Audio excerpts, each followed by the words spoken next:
पापा, आप मेरे लिए कभी भी खिलौने लेकर नहीं आते, जबकि मेरे सभी दोस्तों के पास बहुत सारे खिलौने हैं।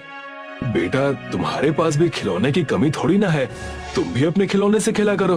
पर पापा, मेरे सारे खिलौने लकड़ी के हैं और पुराने भी हो चुके हैं, पर मेरे दोस्तों के पास प्लास्टिक के नए खिलौने हैं। बेटा, तुम तो घर की परिस्थितियों को जानते हो, तुम्हारे पास लकड़ी के खिलौने हैं, उनसे ही खेल लो। ठीक है पापा, लेकिन मेरे सारे दोस्तों के पास साइकिल है, आप मेरे लिए साइकिल क्यों नहीं खरीद कर लाते? मुझे अब साइकिल चाहिए। अगर आप मुझे साइकिल लाकर नहीं देंगे तो मेरे दोस्तों के बीच में मेरी बेइज्जती हो जाएगी और फिर मुझे अकेले ही रहना पड़ेगा। ठीक है बेटा, मैं कोशिश करता हूँ कुछ पैसे जुटाकर तुम्हारे लिए साइकिल खरीद सकूं। आजकल मेरी हालत बहुत खराब है ना, तो कोई भी मेरे हाथ से बनी चीजें नहीं खरीद रहा है। अब जमाना बदल गया है पापा, आपको भी ये लकड़ी का काम छोड़कर कोई नौकरी की तलाश करनी चाहिए। ठीक है बेटा, वैसे भी इस व्यापार में अब कुछ रहा नहीं, मैं कोई नए काम की तलाश करूंगा ताकि कम से कम तुम्हारी जरूरतें पूरी कर सकूं। अब माखन अपना लकड़ी का काम करना छोड़कर किसी नए काम की तलाश में निकल पड़ता है। उसको इस काम के अलावा और कोई दूसरा काम नहीं आता है, इसलिए कोई भी उसको काम पर नहीं रखता। क्या तुम मेरे दुकान पर आने वाले सामान का हिसाब किताब करके मुझे बता सकते हो? नहीं साहब, मैं इतना पढ़ा लिखा नहीं हूँ जो ये सब कर सकूं। कोई दूसरा काम है तो बताइए। तो क्या तुम पूरे दिन गोदाम से सामान की बोरियां पीठ पर लाद कर मेरी दुकान पर ला सकते हो? दिन में तुम्हें कम से कम 100 बोरियां लानी होंगी। अपने बेटे मोहन के लिए माखन ये काम करने के लिए राजी हो जाता है, पर वो शरीर से इतना हट्टा कट्टा नहीं है कि हर दिन इस तरह से मजदूरों की तरह काम कर सके। वो दिन की तेज धूप में सामान की बोरी पीठ पर उठाता है और चक्कर खाकर नीचे गिर जाता है। अरे तुम में तो जरा सी भी जान नहीं है, तुम क्या काम करोगे मेरी दुकान पर? जाओ, घर चले जाओ और कल से मत आना। अब माखन को महाजन ने भी काम पर से निकाल दिया था।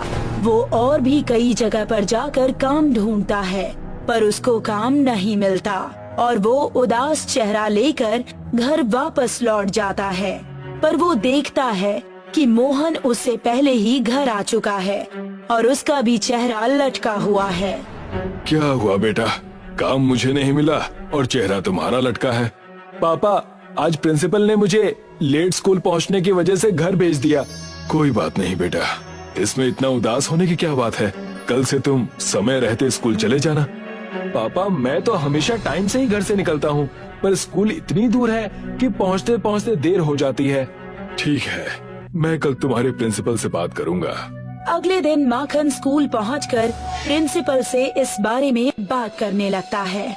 आइए, आप ही का इंतजार कर रही थी। अब क्या बताएं मैडम, हम लोग तो सुबह ही घर से निकल गए थे, पर रास्ता इतना लंबा है कि यहाँ आते आते दोपहर हो गई। यही हाल आपके बच्चे का भी है। वो हर दिन मिड ब्रेक के बाद ही स्कूल पहुँचता है। शुरू में तो मैंने माफ कर दिया, पर इसका अब हर जगह यही नाटक हो गया है। इसमें नाटक की क्या बात है मैडम, स्कूल का रास्ता ही इतना लंबा है कि आते आते टाइम लग जाता है। वो सब मैं नहीं जानती, ये आपकी प्रॉब्लम है।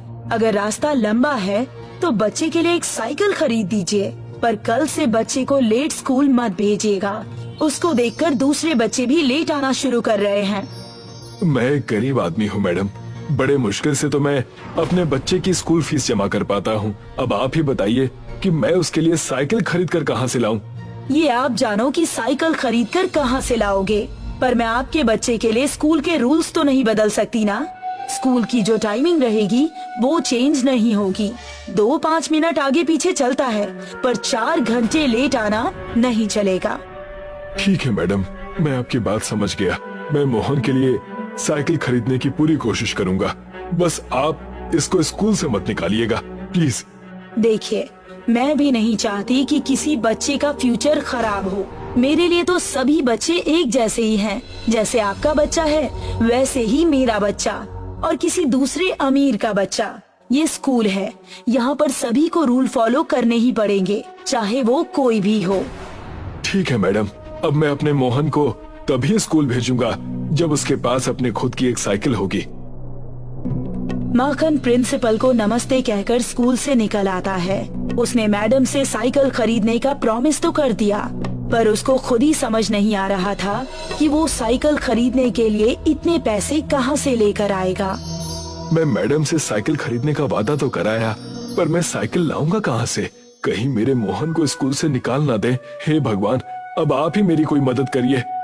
अब दिन ब दिन मोहन और माखन के गरीबी के दिन बढ़ते ही जा रहे थे, पर माखन मोहन के लिए साइकिल नहीं खरीद पा रहा था, जिस वजह से माखन और मोहन दोनों ही बहुत परेशान थे।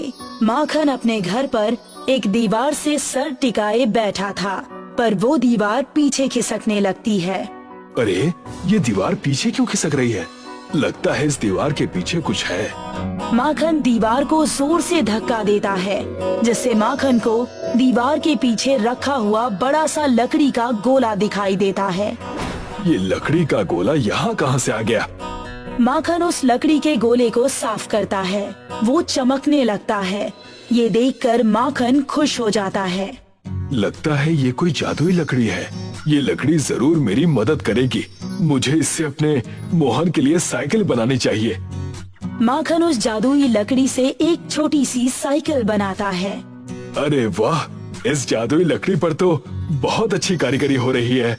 जैसे ही माखन उस छोटी सी साइकिल को जमीन पर रखता है, वो छोटी सी साइकिल एक बड़ी सी साइकिल में बदल जाती है और वो साइकिल बहुत ही चमकने लगती है, जिसे देखकर मोहन बहुत खुश हो जाता है। वाह, ये तो बहुत ही प्यारी साइकिल बना दी पापा आपने तो। अब तो स्कूल जाने में देर नहीं होगी ना? नहीं पापा, अब से मैं हमेशा टाइम पर स्कूल जाया करूँगा। अब मोहन अपने पापा की बनाई हुई जादुई लकड़ी की साइकिल पर बैठकर स्कूल जाने लगता है। इस साइकिल में मोहन को ज्यादा पैडल मारने की भी जरूरत नहीं पड़ती। वो सिर्फ एक बार ही पैडल मारता है और साइकिल बहुत दूर तक तेजी से भागने लगती है। अरे वाह मोहन, आज तो तुम टाइम से पहले ही स्कूल पहुंच गए। हाँ मिस, ये सब मेरे पापा की बनाई साइकिल का कमाल है, जिसने मुझे इतनी जल्दी स्कूल पहुंचा दिया। वाह, तुम्हारे पापा ने तो सचमुच बहुत शानदार साइकिल बनाई है। अब तुम हमेशा टाइम पर आना और मन लगाकर पढ़ाई करना। ठीक है मिस। अब मोहन हर दिन टाइम पर स्कूल जाता है। उसकी जादुई साइकिल उसको बहुत कम समय में ही स्कूल से घर भी पहुंचा देती है। मैंने अपने बेटे के लिए तो साइकिल बना दी, पर अभी भी बहुत सारे बच्चे ऐसे हैं जिनके पास ना तो स्कूल जाने के लिए साइकिल है और ना ही उसे खरीदने के लिए पैसे और ना ही कोई अन्य साधन। माखन उस जादुई लकड़ी के गोले से और भी कई सारे साइकिल बनाता है, जो कि जादू से बड़ी साइकिल बन जाती है। अब माखन बाजार में बहुत ही कम कीमत पर गरीब बच्चों को वो सारी साइकिलें बेचा करता है। ये कहानी एक छोटे से गांव की है। इस गांव में बिजली तो थी, पर अब तक प्रगति नहीं थी। गांव में पुरानी सी एक चक्की थी। इस चक्की का मालिक था राधे श्याम। भाई साहब, आपकी चक्की में पीसे हुए आटे का तो जवाब ही नहीं। पिछले महीने मैं शहर गई थी अपनी बहन के घर। उनके यहाँ ऑटोमेटिक चक्की है। वो आटा बिल्कुल भी स्वादिष्ट नहीं लग रहा था।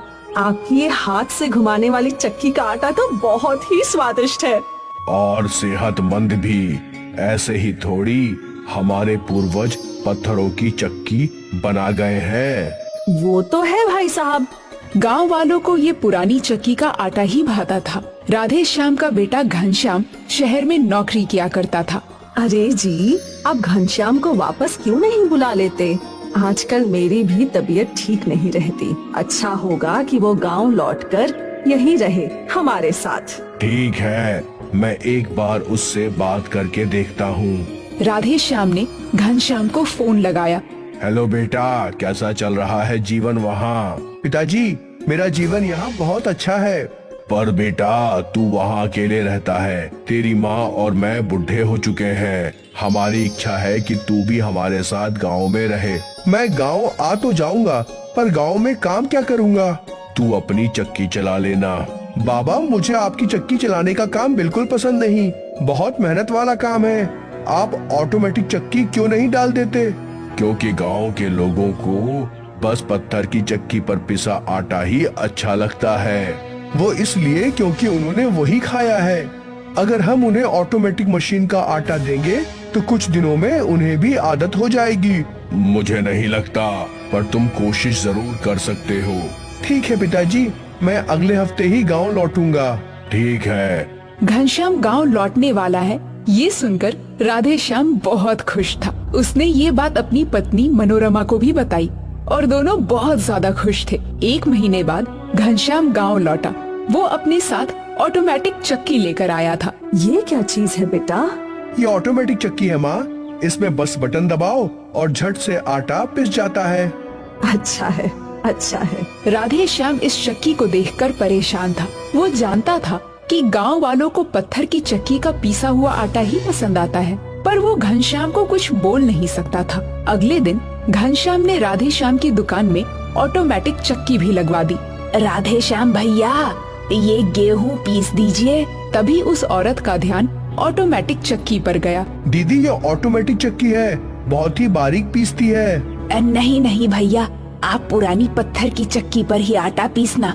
ठीक है बहन जी। इस औरत की बात सुनकर घनश्याम का मुंह उतर गया। इसके बाद जितने भी ग्राहक आए, सभी ने पत्थर की चक्की पे ही आटा पीसने के लिए बोला। सुबह से रात हो गई, घनश्याम की ऑटोमेटिक चक्की पर कोई भी आटा नहीं पीसा। तुम मायूस मत हो घनश्याम, आज नहीं तो कल तुम्हारे ऑटोमेटिक चक्की पर ग्राहक आएंगे ही। राधेश्याम घनश्याम को दिलासा तो दे रहा था, पर वो जानता था कि ऐसा होगा नहीं। अब तुझे कैसे समझाऊं कि आसपास के कई गांव से लोग सिर्फ पत्थर की चक्की पे आटा पिसवाने आते हैं, लेकिन अगर तेरी ऑटोमेटिक चक्की नहीं चलती तो तू फिर से शहर जाने की जिद करेगा। हे भगवान, कोई तो रास्ता निकाल, मुझे मेरा बेटा यहीं पर चाहिए।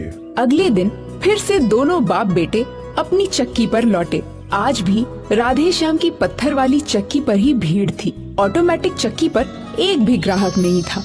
ये सिलसिला कई दिनों तक चलता रहा। अब घनश्याम मायूस हो चुका था। उसे समझ आ गया था कि ऑटोमेटिक चक्की गांव में बिल्कुल नहीं चलेगी। पिताजी, आप सही बोल रहे थे, ऑटोमेटिक चक्की यहाँ बिल्कुल नहीं चलेगी। अब मैं सोच रहा हूँ कि मैं वापस शहर लौट के कोई और काम ढूंढ लूँ। नहीं बेटा, मुझे और तेरी माँ को तेरी जरूरत है, तू यही काम कर ले। यहाँ कोई ढंग का काम कहाँ है? तू मेरी पत्थर वाली चक्की क्यों नहीं चलाता? वैसे भी मैं बुढ़ा हो चुका हूँ, अब मुझ में इतना बल कहाँ कि चक्की चला सकूं। पर पिताजी, मुझे इतनी मेहनत का काम कहाँ जमेगा? बेहतर यही है कि मैं शहर में कोई काम करूं।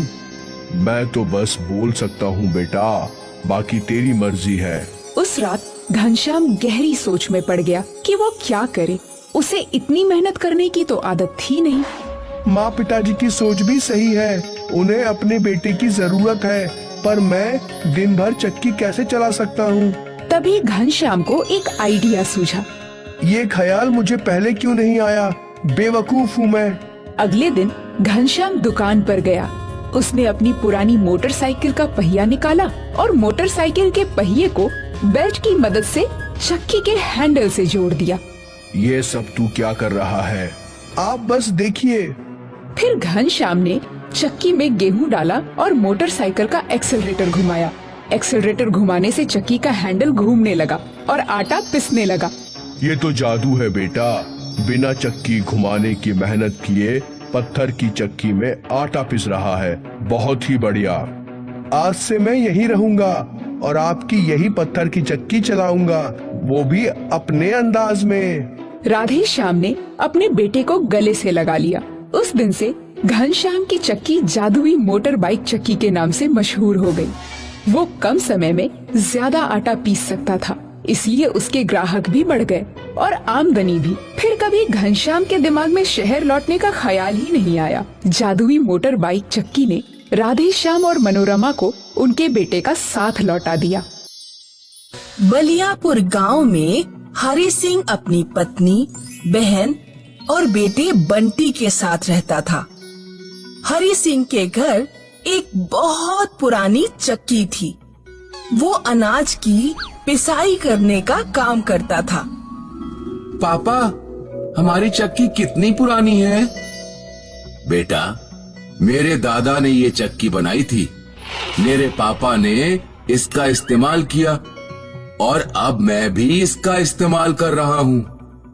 पिताजी, मैं भी बड़ा होकर इसी चक्की का इस्तेमाल करूँगा। हरि सिंह के घर के बराबर में रामलाल का घर था। रामलाल डेयरी चलाता था। वो अपनी डेयरी पर दूध, दही, देसी घी, मक्खन वगैरह बेचा करता था। रामलाल अपने सामान में खूब मिलावट करता था। मिलावट करके उसने खूब कमाई की थी। लाला राम की बेटी मनोरी अपनी अमीरी का दिखावा करने का कोई मौका नहीं छोड़ती थी। एक दिन बंटी आटे की बोरी अपने सिर पर रखकर किसी के घर पहुंचाने जा रहा था, तो मनोरी उसे रास्ते में मिल गई। बेचारा गरीब कबाड़ी, बदसूरत बंटी। आटे की बोरियां ढोने के कारण तेरी लंबाई तो बढ़ ही नहीं पाएगी, तू घंटा ही रह जाएगा। तू अपनी चिंता कर। चिंता करने के लिए मेरे पिताजी हैं। उन्होंने मेरी शादी के लिए लाखों रुपए इकट्ठे करके रखे हुए हैं। तू तो चक्की चला चला कर गरीब ही रह जाएगा। अब चल निकल ले यहाँ से और आटा पहुँचाने जा, मजदूर कहीं का। बंटी आंखों में आंसू लिए अपने घर पहुँचता है और सारी बात अपनी माँ को बताता है। माँ, मनोरी मेरा मजाक बना रही थी। वो कह रही थी कि हम गरीब और मजदूर हैं। कोई बात नहीं बेटा, उसे कहने दो। ये जरूरी नहीं कि जिसके पास ज्यादा पैसा है वो खुश ही हो। सच्ची खुशी पैसों से नहीं आती। रक्षा बंधन आने वाला था। लाला राम ज्यादा से ज्यादा प्रॉफिट कमाने का प्लान बना रहा था। रक्षा बंधन पर सबसे ज्यादा देसी घी बिकता है। इस बार 1 किलो देसी घी में मात्र 100 ग्राम देसी घी और 900 ग्राम केमिकल मिलाऊंगा, फिर होगा प्रॉफिट ही प्रॉफिट।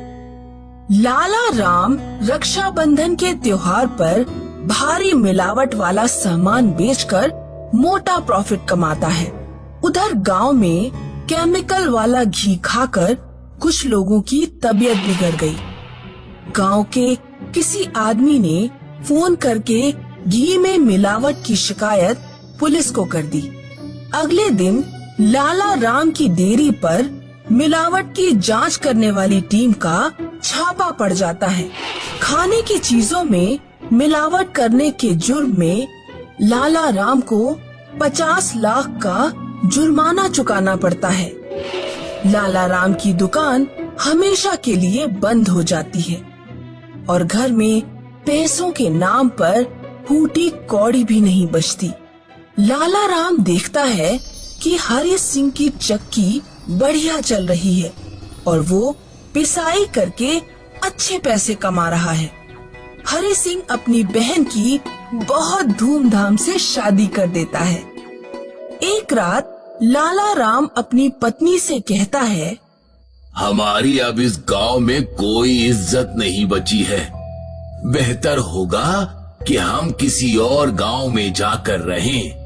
लेकिन जाते जाते अपने पड़ोसी हरि सिंह को बर्बाद करके जाएंगे। लाला राम अगली रात हरि सिंह की चक्की चुरा लेता है और अपने परिवार को लेकर भीमपुर गांव भाग जाता है। अगले दिन जब हरि सिंह का परिवार सोकर उठता है तो देखता है कि चक्की गायब है और हरि सिंह रोने लगता है। अरे पिताजी की चक्की कौन ले गया? रोइए नहीं, हिम्मत से काम लीजिए, जाकर चक्की ढूंढिए। हरि सिंह और बंटी पूरे गांव में चक्की ढूंढते हैं लेकिन उन्हें नहीं मिलती। वे दोनों जंगल में बैठकर रोने लगते हैं। बेटा, लगता है अब हम सबको मर जाना चाहिए। तेरी बुआ की शादी में सारे पैसे खर्च हो चुके हैं। बिना चक्की के हम अपना पेट नहीं पाल पाएंगे। तभी बंटी को जमीन पर कुछ चमकता हुआ दिखाई देता है। पिताजी, वहाँ जमीन में कुछ गड़ा हुआ है। हरी सिंह और बंटी दोनों थोड़ी खुदाई करते हैं। जमीन में एक शानदार चमकती हुई चक्की गड़ी हुई थी। ये चक्की तो बहुत पुरानी लग रही है। लगता है पुराने समय में किसी ने इसे यहाँ गाड़ दिया होगा। हरी सिंह और बंटी चक्की लेकर घर पहुँचते हैं। अब देखते हैं कि ये चक्की काम करती भी है या नहीं। हरी सिंह चक्की में एक मुट्ठी गेहूं डालता है और उसका हैंडल घुमाता है, लेकिन चक्की से आटे की जगह ढेर सारा सोना बाहर निकलता है। अरे ये क्या, इतना सारा सोना? पिताजी, लगता है ये सोना देने वाली चक्की है। सोना देने वाली चक्की की मदद से हरी सिंह का परिवार जल्द ही अमीर हो जाता है। एक दिन बंटी अपनी माँ से कहता है, माँ, मैं भीमपुर के सिनेमा हॉल में फिल्म देखने जा रहा हूँ। ठीक है बेटा, लेकिन टाइम से घर आ जाना। बंटी जब भीमपुर के सिनेमा हॉल पहुँचता है तो उसे मनोरी मिल जाती है। अच्छा, तो तुम लोग गांव छोड़कर यहाँ आ गए। अब मैं तुमसे ज्यादा अमीर हूँ, क्योंकि हमारे घर एक चक्की है जो सोना देती है। मनोरी सारी बात जाकर अपने पिता लाला राम को बता देती है। अच्छा, तो ये बात है।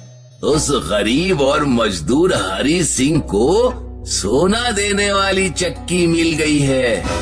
तू चिंता मत कर बेटी, कल वो चक्की हमारे घर में होगी। उस रात लाला राम चोरी छुपे नदी के रास्ते अपने पुराने गांव पहुंचता है और हरी सिंह के घर में घुसकर सोना देने वाली चक्की चुरा लेता है। वो चक्की नाव पर रख लेता है और नदी के रास्ते भीमपुर लौटने लगता है। दिन निकलते निकलते लाला राम बीच नदी में पहुंच चुका था। लाला राम चक्की में एक बार में ही 10 किलो गेहूं डाल देता है। चक्की से इतना सारा सोना निकलता है कि पूरी नाव भर जाती है। नाव भारी भरकम सोने का वजन सहन नहीं कर पाती। लाला राम नाव सहित नदी में डूबकर मर जाता है। तभी तो कहते हैं, जैसी करनी